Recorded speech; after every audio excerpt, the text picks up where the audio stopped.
Hi everyone, Crista Cowan here with another episode of The Barefoot Genealogist. Today we are talking about DNA, particularly about your DNA matches.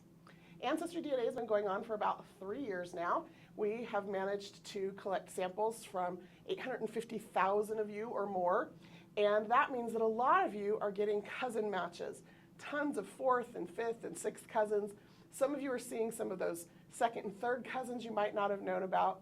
And a lot of you are having other family members tested, parents, grandparents, siblings, and you're starting to see some of those relationships come together. And this is really exciting.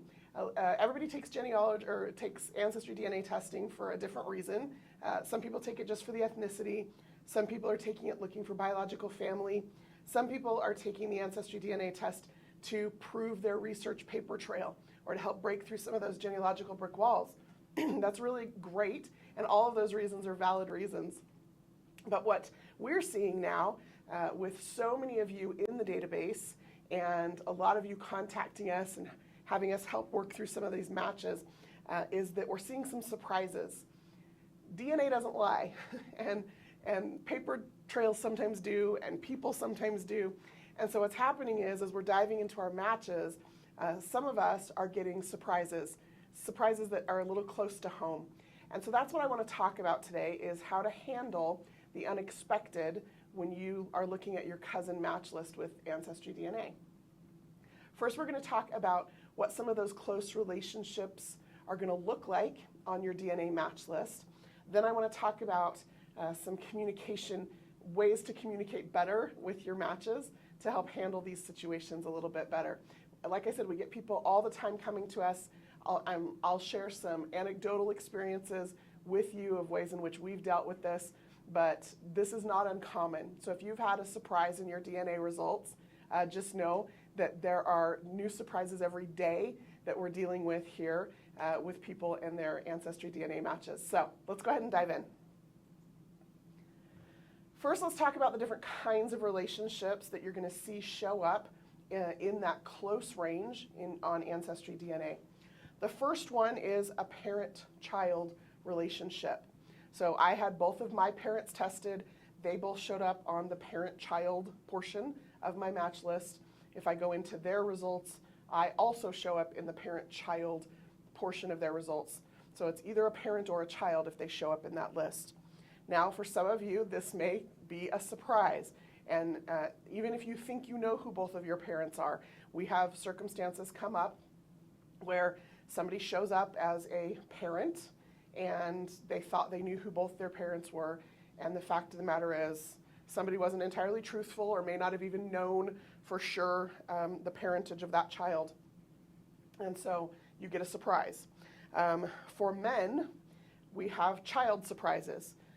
A woman hopefully always knows the children she's birthed, but men don't always know about the children that they may have fathered. And so there may be surprises there for some of you men. So the purpose of this is, again, just to kind of let you know what surprises you could or possibly might expect to see and what those mean. The next relationship that we identify in AncestryDNA is immediate family. And immediate family is almost always a full sibling. That's one of the only relationships that fits into that particular category. So again, if you get somebody in that category, shows up as a full sibling, if you know who they are, great. If you don't know who they are, it might require a little bit more investigation. Next up is close family. That's how the label is listed in AncestryDNA. And there are a lot of different kinds of relationships that this could be. And so you'll notice at a parent-child level, it's just parent or child. At an immediate family level, it really is just probably a first sibling. But the further down the list you go, the more relationship possibilities there are. So this list is not exhaustive, but here are the typical relationships that we see when someone is listed as a close family member on the DNA match list. This person is either a grandparent or a grandchild of their match, or an aunt or an uncle, or a niece or a nephew of their match, or a half sibling. So those are the possibilities for that kind of a relationship. Again, these are just the typical relationships. The inheritance of DNA is random. You get 50% from each parent, but they got 50% from each of their parents, and what they pass on to you is not always exactly 25% from each grandparent. So there's a little bit of random inheritance, and as you go down each generation, that randomness starts to affect some of the ways that these relationships look a little bit. So this is a typical close family relationship. So if you show up with somebody on this list, there are some possibilities for how they might be related to you. The next one is first cousins. That's the label. And again, typically, that person is going to be a first cousin. They might also be a first cousin once removed, or maybe even a first cousin twice removed, but they could also be the child of a half-sibling. So if you have a half-sibling, this person could be the child of that half-sibling. Or maybe you didn't know that you had a half-sibling. That could be the surprise, is that you end up with this match and can't figure out how they're related to you because you know who all of your first cousins are and you know who all of your nieces and nephews are. Well, this person could be the child of a half-sibling that you didn't know about. It could also be the half-sibling of a parent.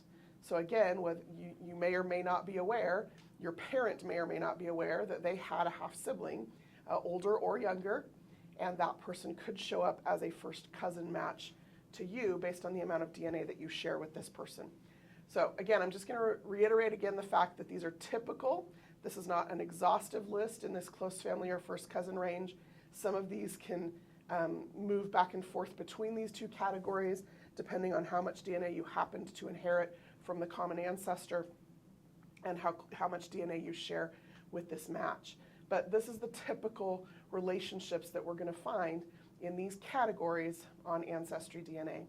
So here's the deal. If you get one of these relationships and you do not know who this person is, how do you handle that? For those of you who are looking for biological family, you're thrilled when you get one of these relationships, and I understand that. I've worked with many of you, and I get that that is one of the main reasons you take the AncestryDNA test, is to connect with biological family, and sometimes you're super eager and super excited to reach out and to contact this new sibling or this new first cousin, hoping to get information about your biological family.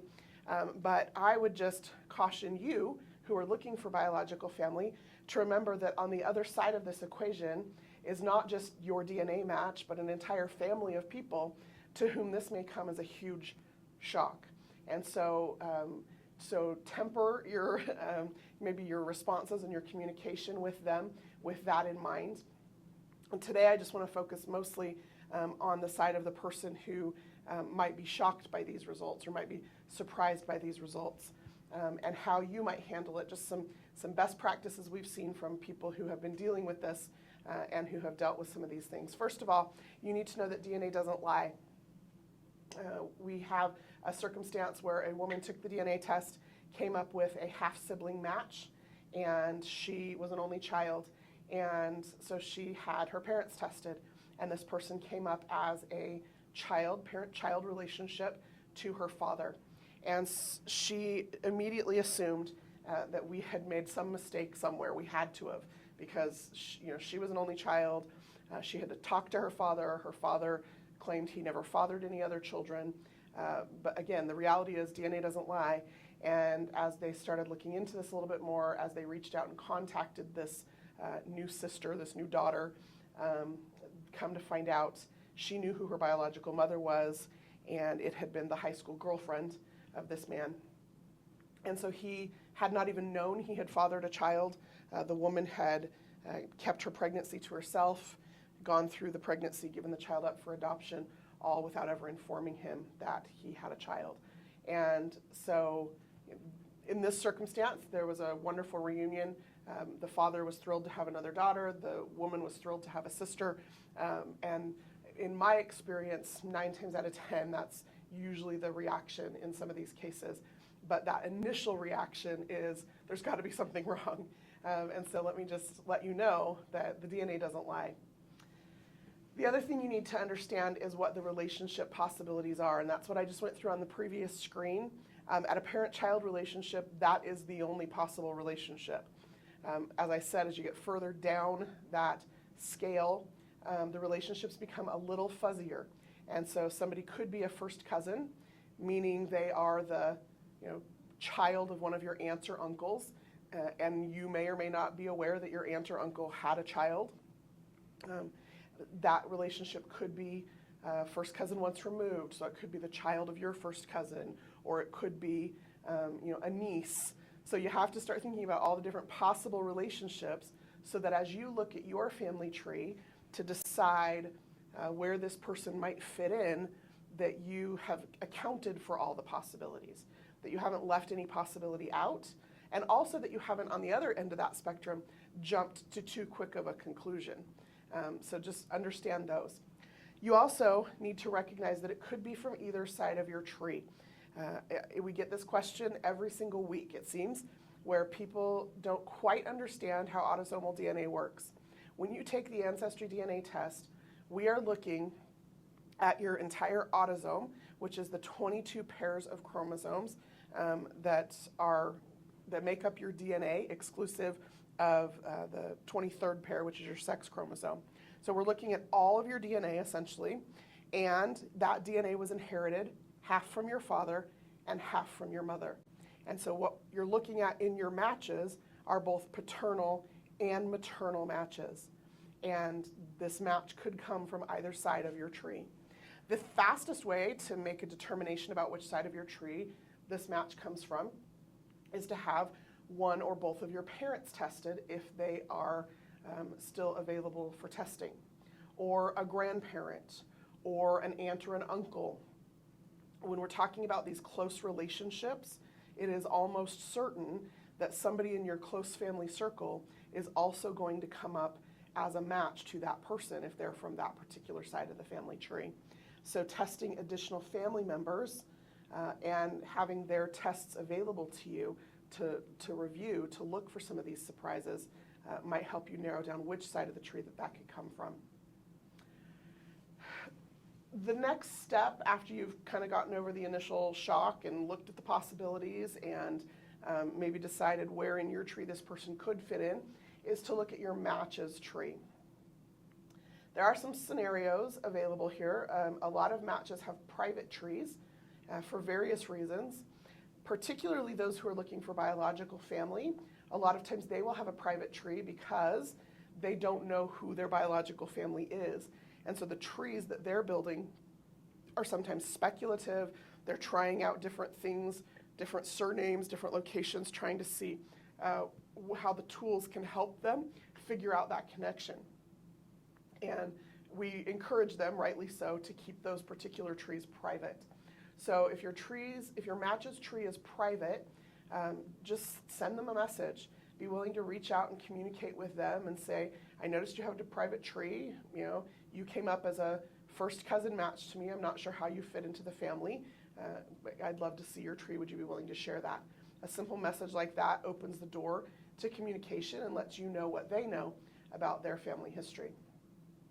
However, there are some people who have no tree attached to their DNA results. In that case, in a lot of the cases that I've looked at, that means these people are looking for biological family. They have no tree attached to their DNA because they have no tree, no biological tree at least.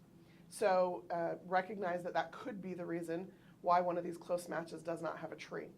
Or they could just not have a tree because they haven't uploaded the tree or haven't attached the tree yet to their DNA results, but it is a possibility.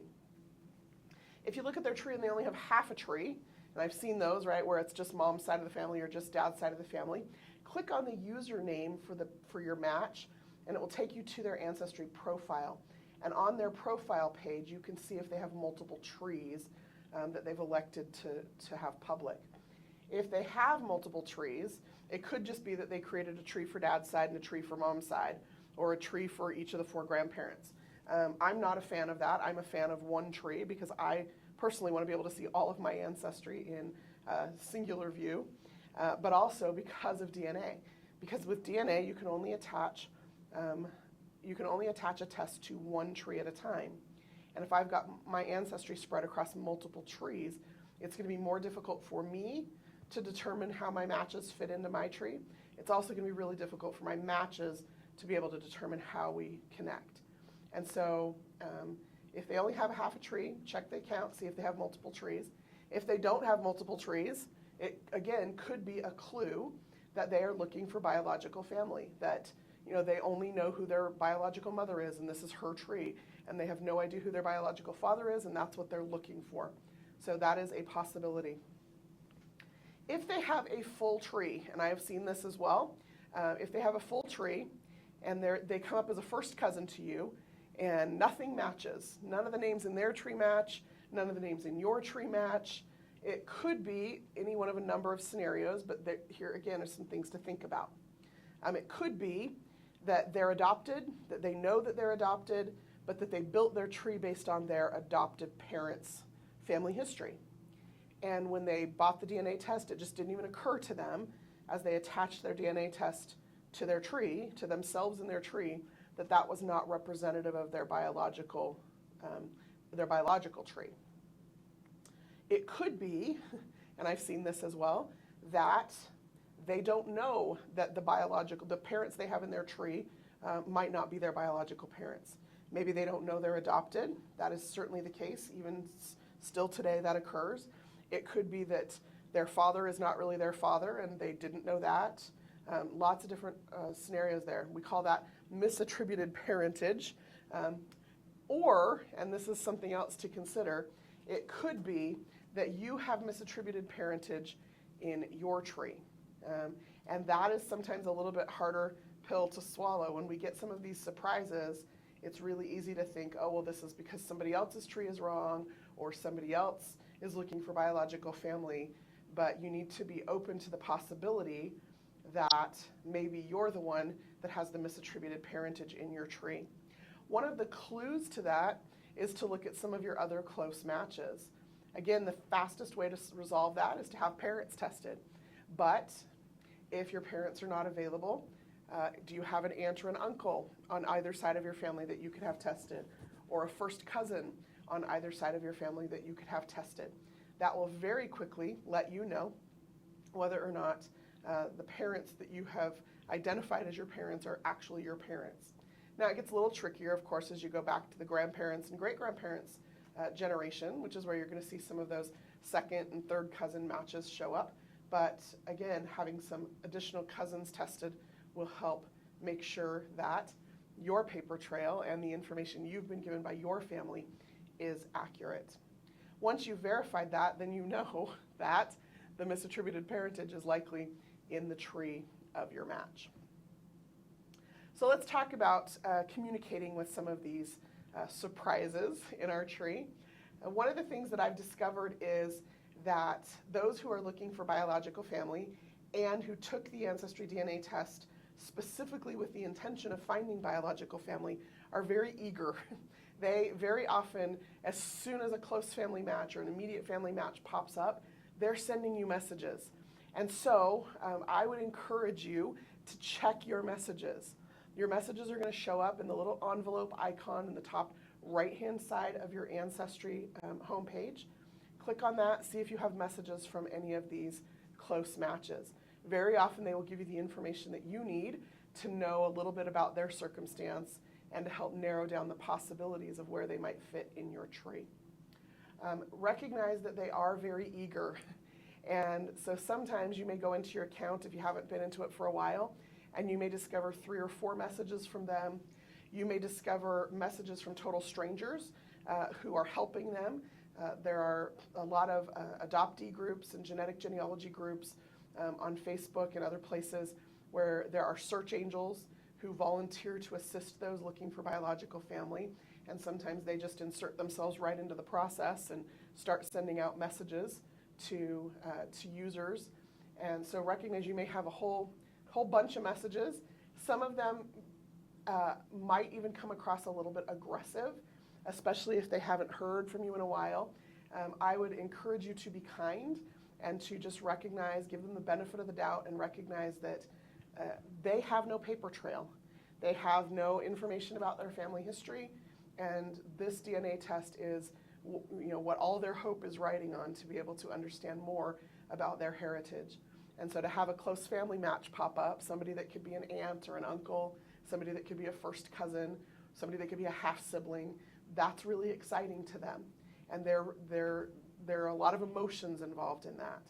And I would implore them to recognize that on your side of things, there are also a lot of emotions potentially involved. And so we just need to handle this situation with a lot of kindness. So my advice to you is, if you have messages, respond to those messages.